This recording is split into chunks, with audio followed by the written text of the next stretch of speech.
नमस्कार दर्शकों, आप देख रहे हैं न्यूज़ टुडे, जिसमें हर खबर है ज़रूरी और हर विश्लेषण है खास।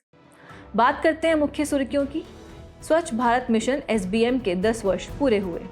केंद्र शासित प्रदेश लद्दाख को संविधान की 6ठी अनुसूची में शामिल करने की मांग की जा रही है। भारत के थल सेनाध्यक्ष ने चीन की ग्रे जोन युद्ध रणनीति के प्रति सतर्क रहने को कहा है।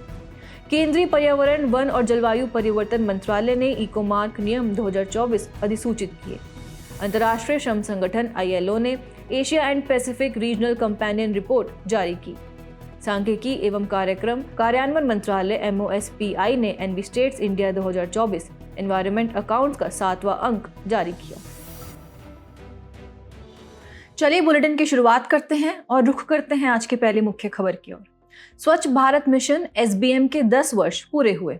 आपको बता दें कि स्वच्छ भारत मिशन SBM की शुरुआत 2 अक्टूबर 2014 को गांधी जयंती के अवसर पर की गई थी। स्वच्छ भारत मिशन SBM के 2 घटक हैं। पहला, स्वच्छ भारत मिशन ग्रामीण। इसका उद्देश्य ठोस और तरल अपशिष्ट प्रबंधन गतिविधियों के माध्यम से ग्रामीण क्षेत्रों में स्वच्छता सुनिश्चित करना तथा भारत को खुले में शौच मुक्त ODF बनाना है। हालांकि समय के साथ अब इसका उद्देश्य सभी गांवों को ODF से ODF+ मॉडल में बदलना है। इसे जल शक्ति मंत्रालय द्वारा कार्यान्वित किया जा रहा है। दूसरा घटक है स्वच्छ भारत मिशन शहरी 2.0। इसका उद्देश्य सभी शहरों को अपशिष्ट मुक्त बनाना, लोक व्यवहार में बदलाव लाना तथा ग्रे और ब्लैक वाटर प्रबंधन सुनिश्चित करना है। इसे आवासन और शहरी कार्य मंत्रालय द्वारा कार्यान्वित किया जा रहा है। इसकी प्रमुख पहले स्वच्छ भारत कोष, स्वच्छ सर्वेक्षण स्वच्छता ही सेवा अभियान, स्वच्छ विद्यालय अभियान आदि हैं। SBM की शुरुआत के बाद से बहुत सकारात्मक प्रभाव देखे गए हैं, जैसे कि बेहतर स्वास्थ्य, जल जनित रोगों को कम करके सालाना 60,000 से 70,000 शिशु मृत्युओं को रोका गया है। महिला सशक्तिकरण में महिलाओं और महिला स्वयं सहायता समूहों SHGs के नेतृत्व वाली अपशिष्ट प्रबंधन पहलों के लिए बेहतर सुरक्षा प्रदान की गई है और आर्थिक लाभ में ODF स्थिति प्राप्त करने से चिकित्सा लागत और यात्रा समय कम होने से परिवारों को सालाना लगभग 50,000 रुपए की बचत होती है। लेकिन इन प्रभावों के बावजूद SBM के समक्ष कुछ चुनौतियां भी हैं, जैसे कि विशेष रूप से ग्रामीण क्षेत्रों में पानी की आपूर्ति की कमी है, अनुचित मलयुक्त गाद प्रबंधन, अनुपयुक्त शौचालय तकनीक और अपर्याप्त मानव संसाधन ODF दर्जे को बनाए रखने में बाधा डालते हैं। इसके अलावा नगर पालिका अपशिष्ट प्रबंधन में पुराने लैंडफिल का उपचार एक मुख्य चुनौती है। अंत में आगे की राह भी समझ लेते हैं। पहला है ODF दर्जे को बनाए रखना। शौचालयों की नियमित जांच और रखरखाव के लिए एक प्रणाली बनाई जानी चाहिए, जिसमें सामुदायिक भागीदारी भी शामिल हो। दूसरा है ठोस अपशिष्ट प्रबंधन के साथ एकीकरण। एक ऐसी योजना बनानी चाहिए जो स्वच्छता और अपशिष्ट प्रबंधन को अपशिष्ट पृथक्करण अवसंरचना में निवेश के साथ एकीकृत करे। और आखिरी है प्रौद्योगिकी का उपयोग। स्वच्छता तक पहुंच पर डेटा संग्रह के लिए प्रौद्योगिकी का उपयोग किया जाना चाहिए और स्मार्ट शौचालय जैसे अभिनव समाधानों में निवेश किया जाना चाहिए। बढ़ते हैं अगले मुख्य खबर की तरफ। केंद्र शासित प्रदेश लद्दाख को संविधान की 6ठी अनुसूची में शामिल करने की मांग की जा रही है। आपको बता दें, भारतीय संविधान की 6ठी अनुसूची में लद्दाख को शामिल करने की मांग तेज हो गई है। 6ठी अनुसूची यानी संविधान के अनुच्छेद 244(2) और अनुच्छेद 275(1) के तहत असम, मेघालय, त्रिपुरा और मिजोरम में जनजातीय क्षेत्रों के प्रशासन संबंधी प्रावधान किए गए हैं। ये प्रावधान बोर्डोलोई समिति की सिफारिशों के परिणाम स्वरूप किए गए हैं। आपको बता दें कि 6ठी अनुसूची राज्यपाल को इन 4 राज्यों में स्वायत्त जिला परिषदों ADCs और स्वायत्त प्रादेशिक परिषदों ARCs के गठन का अधिकार देती है। ADCs में अधिकतम 30 सदस्य शामिल हो सकते हैं। इनमें से 4 राज्यपाल द्वारा नामित होते हैं और 26 का निर्वाचन किया जाता है। वर्तमान में इन 4 राज्यों में 10 ADCs कार्यरत हैं। वहीं ARCs में इस तरह की परिषदें स्वायत्त जिले के एक क्षेत्र के भीतर एक विशिष्ट जनजाति के प्रशासन का कार्य करती हैं। ADCs और ARCs के पास वन प्रबंधन, कृषि, विरासत विवाह, सामाजिक रीति रिवाज आदि विषयों पर कानून बनाने की शक्ति होती है। उनके पास भू राजस्व एकत्र करने, कर लगाने, व्यापार को विनियमित करने, खनिज निष्कर्षण से रॉयल्टी एकत्र करने आदि की शक्तियां भी हैं। चलिए अब 5वीं और 6ठी अनुसूची के बीच का अंतर जानते हैं। सबसे पहले 5वीं अनुसूची की बात करें तो इसमें भारत के किसी भी राज्य के तहत वे क्षेत्र आते हैं जिन्हें राष्ट्रपति द्वारा अनुसूचित क्षेत्र घोषित किया गया हो। वर्तमान में ऐसे अनुसूचित क्षेत्र भारत के 10 राज्यों में विद्यमान हैं। वहीं 6ठी अनुसूची की बात करें तो इसमें विशेष रूप से पूर्वोत्तर के 4 राज्य आते हैं, असम, मेघालय, त्रिपुरा और मिजोरम। ये राज्य जनजातीय क्षेत्रों से जुड़े हुए हैं। अब आते हैं प्रशासनिक निकायों की बात पर। 5वीं अनुसूची वाले क्षेत्रों में जनजातीय सलाहकार परिषद यानी ट्राइबल एडवाइजरी काउंसिल TAC का गठन राज्य विधानमंडल द्वारा किया जाता है। लेकिन 6ठी अनुसूची के क्षेत्रों में ऑटोनोमस डिस्ट्रिक्ट काउंसिल्स ADCs और ऑटोनोमस रीजनल काउंसिल्स ARCs काम करते हैं। अब एक बड़ा अंतर इन दोनों अनुसूचियों के तहत प्राप्त शक्तियों में है। जहां 5वीं अनुसूची में TAC की शक्तियां सीमित होती हैं और इनके पास कार्यकारी अधिकार कम होते हैं। वहीं दूसरी ओर 6ठी अनुसूची में परिषदों के पास व्यापक अधिकार होते हैं जो संविधान द्वारा प्रदत्त होते हैं। इनमें कार्यकारी, विधायी और न्यायिक शक्तियां शामिल होती हैं। एक और महत्वपूर्ण बात, पेसा अधिनियम 1996, यह अधिनियम 5वीं अनुसूची वाले क्षेत्रों में लागू होता है, जबकि 6ठी अनुसूची वाले क्षेत्रों में यह लागू नहीं होता। बढ़ते हैं अगले मुख्य खबर की तरफ। भारत के थल सेनाध्यक्ष ने चीन की ग्रे जोन युद्ध रणनीति के प्रति सतर्क रहने को कहा है। दरअसल थल सेनाध्यक्ष ने उपर्युक्त टिप्पणी पूर्वी लद्दाख में चीन के साथ वास्तविक नियंत्रण रेखा LAC पर चल रहे तनाव की स्थिति के आकलन के दौरान की। ग्रे जोन युद्ध रणनीति के बारे में बात करें तो यह प्रत्यक्ष संघर्ष और शांति के बीच एक अस्पष्ट स्थिति होती है। इसमें गैर पारंपरिक युद्ध युक्तियों और रणनीतियों का उपयोग किया जाता है। ये नीतियां पारंपरिक युद्ध के स्तर तक नहीं पहुंचती हैं। वास्तविक तौर पर इसमें शांति और युद्ध के बीच की रणनीतियां शामिल होती हैं। इसका उद्देश्य शत्रु पक्ष को बिना किसी खतरे या हमले का एहसास कराए उसे नुकसान पहुंचाना है। ग्रे जोन युद्ध रणनीति की मुख्य गतिविधियों में साइबर अटैक, गैर राज्य अभिकर्ताओं यानी नॉन स्टेट एक्टर्स को समर्थन, आर्थिक दबाव डालना या नुकसान पहुंचाना, सूचना युद्ध आदि शामिल है। इसका एक उदाहरण चीन की सलामी स्लाइसिंग नीति है। इसके तहत चीन लंबी अवधि में अपने किसी शत्रु देश के छोटे छोटे क्षेत्रों पर कब्जा करता रहता है। ऐसा कहा जा रहा है कि इस नीति के तहत चीन दक्षिण चीन सागर में अपने प्रादेशिक क्षेत्र का विस्तार कर रहा है। लेकिन अब सवाल यह आता है कि ग्रे जोन युद्ध रणनीति को क्यों प्राथमिकता दी जा रही है। दरअसल ऐसी रणनीति का जवाब देना या इसके खिलाफ कार्रवाई करने के लिए अंतर्राष्ट्रीय समर्थन जुटाना मुश्किल होता है। यह नियम आधारित विश्व व्यवस्था की कमजोरियों का फायदा उठाती हैं। इसके अलावा परमाणु युग में पारंपरिक संघर्ष की लागत बहुत अधिक हो गई है। साथ ही ऐसे संघर्ष का व्यापक युद्ध में बदलने का खतरा बहुत अधिक रहता है। उदाहरण के लिए क्रीमिया पर रूस के कब्जे ने रूस यूक्रेन युद्ध का रूप धारण कर लिया है। साथ ही पहले जिन देशों के पास अधिक संसाधन या सैन्य बल नहीं है वे ऐसी रणनीति को प्राथमिकता देते हैं। अंत में ग्रे जोन युद्ध रणनीति GZW से निपटने के लिए भारत के उपाय भी जान लेते हैं। पहला उपाय है chief of defence staff CDS के पद का सृजन। इससे तीनों सेनाओं के बीच बेहतर तालमेल स्थापित करने, तीनों सेनाओं को अधिक प्रभावी बनाने तथा युद्ध क्षमताओं को एकीकृत करने में मदद मिलेगी। दूसरा है सेना का आधुनिकीकरण करना, जिसमें युद्ध लड़ने वाली प्रणालियों में नई प्रौद्योगिकियों को अपनाया जा रहा है। साथ ही IDEX पहल का उपयोग किया जा रहा है आदि। रक्षा विनिर्माण में आत्मनिर्भरता की बात करें तो रक्षा अधिग्रहण प्रक्रिया DAP 2020 जैसी पहले शुरू की गई हैं। समान विचारधारा वाले देशों के साथ सहयोग को देखें तो ऐसे देशों के साथ कई समझौतों पर हस्ताक्षर किए गए हैं, जैसे संयुक्त राज्य अमेरिका के साथ general security of military information agreement GSOMIA आदि। अन्य उपायों में साइबर सुरक्षा के लिए भारतीय कंप्यूटर आपातकालीन प्रतिक्रिया दल CERT-IN की स्थापना की गई है और विदेशों में NGOs की फंडिंग पर विदेशी अंशदान विनियमन अधिनियम FCRA के तहत निगरानी रखी जा रही है आदि। इसी के साथ नजर डालते हैं अगली मुख्य खबर पर।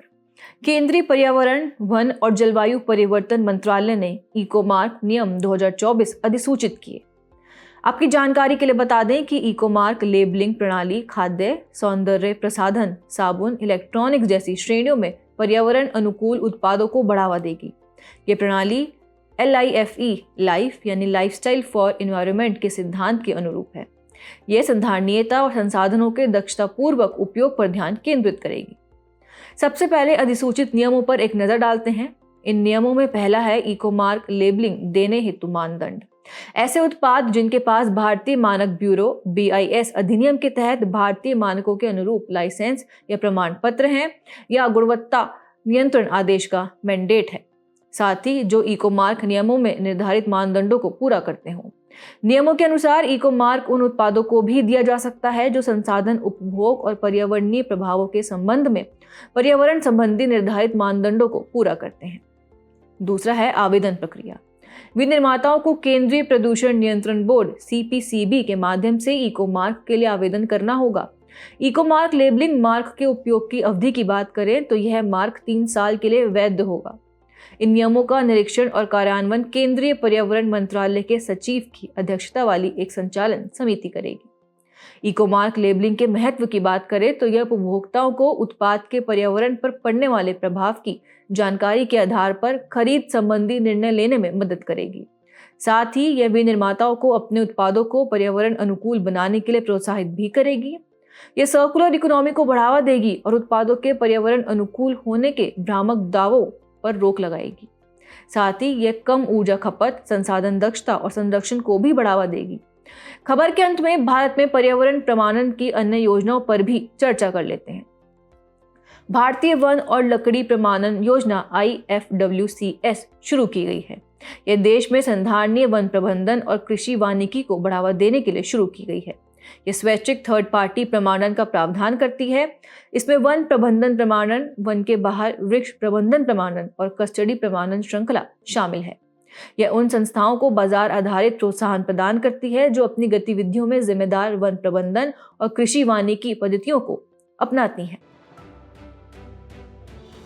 इसी के साथ अब बात करते हैं अगली मुख्य खबर की। अंतर्राष्ट्रीय श्रम संगठन ILO ने Asia and Pacific regional companion report जारी की। यह रिपोर्ट ILO की world social protection report 2024-26 universal social protection for climate action and a just transition की पूरक है। यह रिपोर्ट एशिया और प्रशांत क्षेत्र में सामाजिक सुरक्षा की मुख्य गतिविधियों, चुनौतियों तथा प्राथमिकताओं को रेखांकित करती है। इस रिपोर्ट में कुछ मुख्य बिंदुओं पर चर्चा की गई है। पहला बिंदु है सामाजिक सुरक्षा। एशिया प्रशांत क्षेत्र की 53.6% आबादी को कम से कम एक सामाजिक सुरक्षा योजना का लाभ प्राप्त है। दूसरा है जलवायु परिवर्तन अनुकूलन। भारत के मनरेगा जैसे सामाजिक सुरक्षा कार्यक्रम लोगों की आय एवं रोजगार की रक्षा करके उनकी बदलती जलवायु के अनुकूल होने और उससे निपटने में मदद करते हैं। रिपोर्ट में भारत के बारे में भी जिक्र किया गया है। भारत की 48.8% आबादी को कम से कम एक सामाजिक सुरक्षा योजना का लाभ प्राप्त है। स्वास्थ्य सहित सामाजिक सुरक्षा पर सकल घरेलू उत्पाद का 5.1% व्यय किया जाता है। चलिए आगे बढ़ते हैं सार्वभौमिक सामाजिक सुरक्षा के समक्ष चुनौतियों की तरफ। अर्थव्यवस्था में अनौपचारिक क्षेत्रों का अधिक योगदान है। इस क्षेत्र के श्रमिकों को सामाजिक सुरक्षा का लाभ नहीं मिल पाता है। साथ ही कुल जनसंख्या में वृद्ध लोगों की आबादी बढ़ती जा रही है और सामाजिक सुरक्षा के लिए आवश्यक फंड और उपलब्ध फंड में भी बहुत अधिक अंतर मौजूद है तथा दिनों दिन पर्यावरण से जुड़ी नई चुनौतियां सामने आ रही हैं आदि। आगे बढ़ते हैं और मुख्य सिफारिशों पर भी चर्चा करते हैं। रेजिलियंस और जलवायु अनुकूलन एवं शमन बढ़ाने के लिए सामाजिक सुरक्षा प्रणालियों को मजबूत किया जाना चाहिए। सभी प्रकार के रोजगारों में कामगारों को सामाजिक सुरक्षा कवरेज प्रदान किया जाना चाहिए। इसके अलावा सामाजिक सुरक्षा योजनाओं के लिए फंड बढ़ाने हेतु जीवाश्म ईंधन को दी जा रही सब्सिडी कम की जानी चाहिए।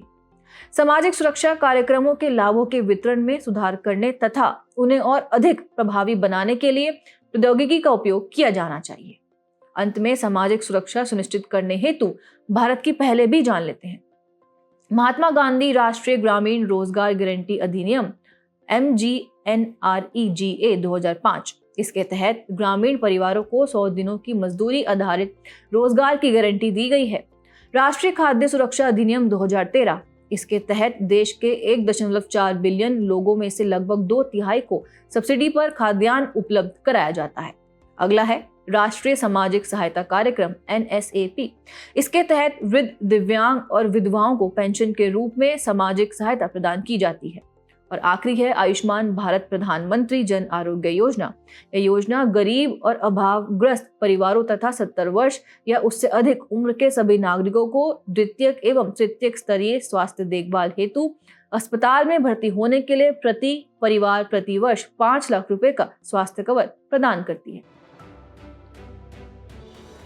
नजर डालते हैं आज की अंतिम मुख्य खबर पर। सांख्यिकी एवं कार्यक्रम कार्यान्वयन मंत्रालय MOSPI ने EnviStats India 2024 environment accounts का 7वां अंक जारी किया।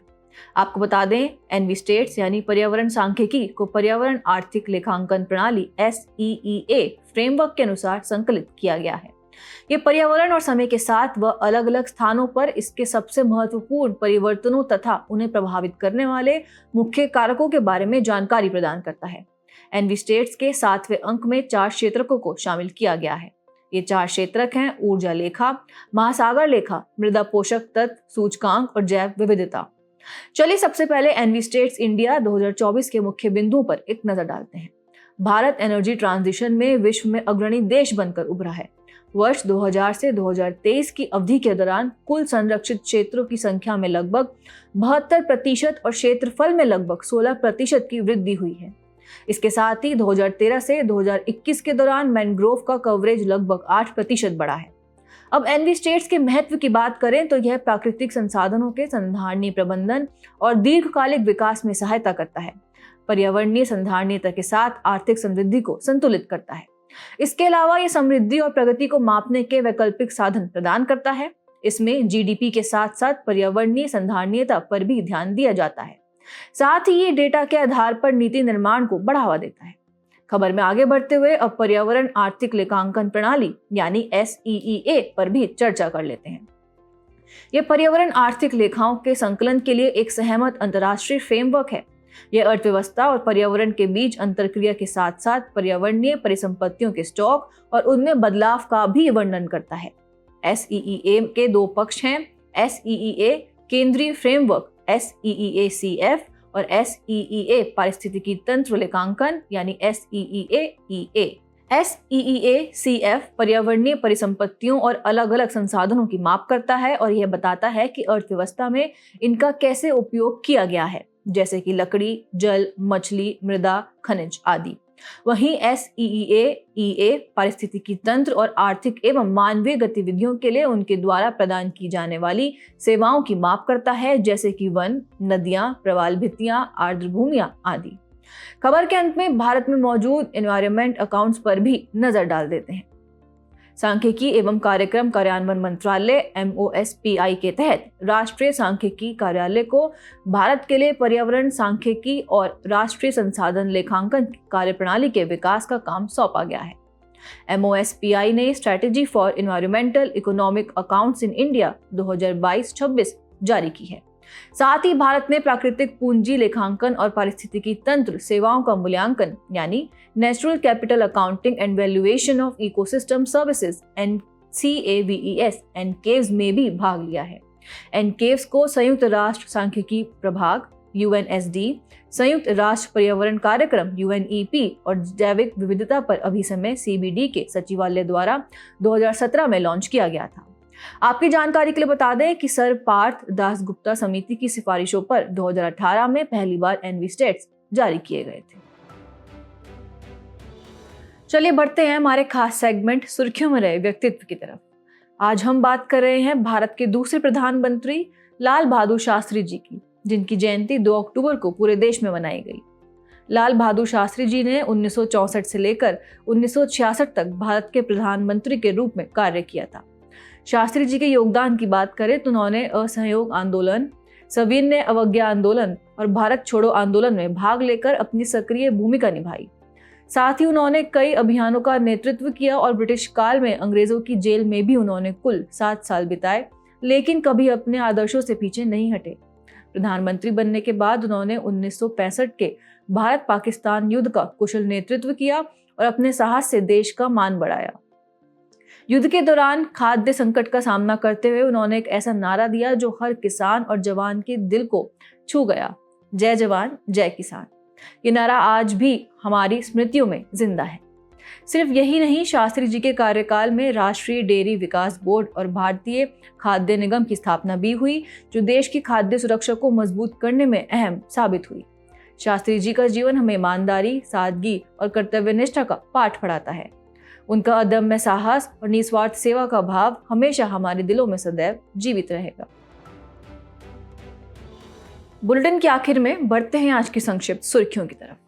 यूरोपीय आयोग ने यूरोपीय संघ निर्वनीकरण विनियमन EUDR को लागू करने की तिथि को 1 वर्ष और बढ़ाने का प्रस्ताव किया है। EUDR का उद्देश्य यह सुनिश्चित करना है कि EU बाजार में आने वाली कुछ मुख्य वस्तुएं अब EU और विश्व के अन्य हिस्सों में वनों की कटाई व वन चरण में योगदान नहीं देती हों। सरकार ने भारतीय रिजर्व बैंक अधिनियम 1934 के तहत मौद्रिक नीति समिति MPC के पुनर्गठन को अधिसूचित किया। पुनर्गठन के तहत समिति में 3 नए बाहरी सदस्य नियुक्त किए गए हैं। MPC विकास के उद्देश्य को ध्यान में रखते हुए मूल्य स्थिरता बनाए रखती है। केंद्रीय भारी उद्योग मंत्रालय ने PM electric drive revolution in innovative vehicle enhancement PME drive योजना का शुभारंभ किया। इस योजना का मुख्य उद्देश्य इलेक्ट्रिक वाहनों यानी EV को अपनाने में तेजी लाना, देश भर में आवश्यक चार्जिंग अवसंरचना की स्थापना करना तथा स्वच्छ और अधिक संधारणीय परिवहन साधनों को बढ़ावा देना है। केंद्रीय पंचायती राज मंत्रालय ने जन योजना अभियान शुरू किया। इसकी थीम सबकी योजना सबका विकास है। इसे 2025-26 की अवधि के लिए ग्राम पंचायत विकास योजनाएं GPDPs बनाने के लिए शुरू किया गया है।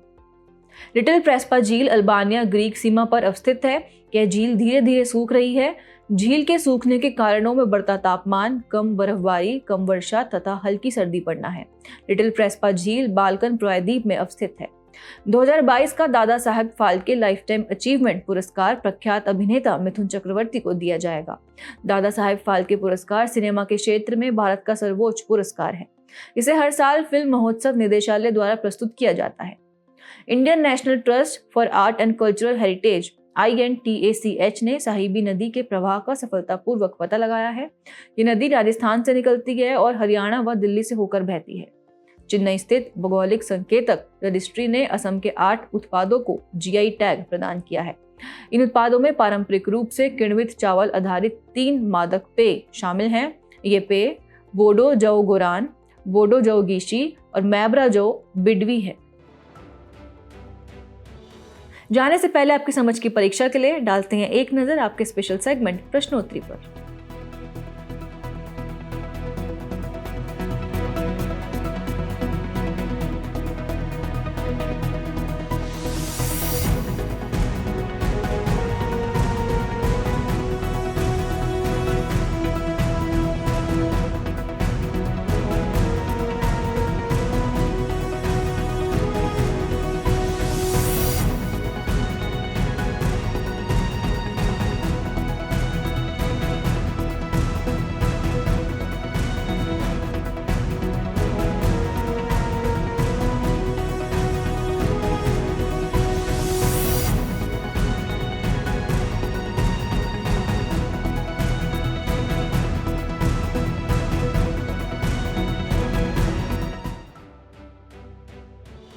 हमसे जुड़ने के लिए आपका धन्यवाद। उम्मीद है न्यूज़ टुडे का यह बुलेटिन आपको पसंद आया होगा। न्यूज़ टुडे की PDF को डाउनलोड करने के लिए और आज की क्विज के उत्तर के लिए डिस्क्रिप्शन में दिए गए लिंक्स पर क्लिक कीजिए।